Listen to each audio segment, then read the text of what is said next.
घरामध्ये जर समजा अचानक आजारपण येत असेल कुठल्या व्यक्तीला किंवा त्या व्यक्तीच्या आजारपणाच्या संदर्भामध्ये डायग्नोसिस समजत नसेल की नक्की कशामुळे घडतंय, तर त्या केसमध्ये काय होऊ शकतं की राहू बिघडलेला असण्याची शक्यता दाट असते.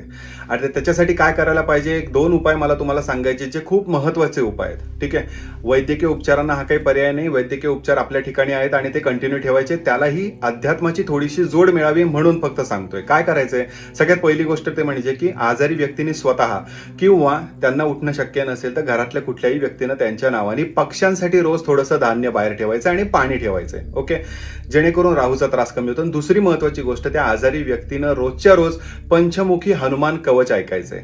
जर समजा ऐकणं शक्य असेल तर चांगलं आहे, म्हणणं शक्य असेल तर चांगलं आहे, जे शक्य असेल त्याप्रमाणे करावं. आणि महामृत्युंजय मंत्र जर ऐकला रोज 108 वेळा तर मग अजूनच चांगली गोष्ट आहे. शिरीष कुलकर्णी, श्री श्रद्धा ॲस्ट्रॉलॉजी.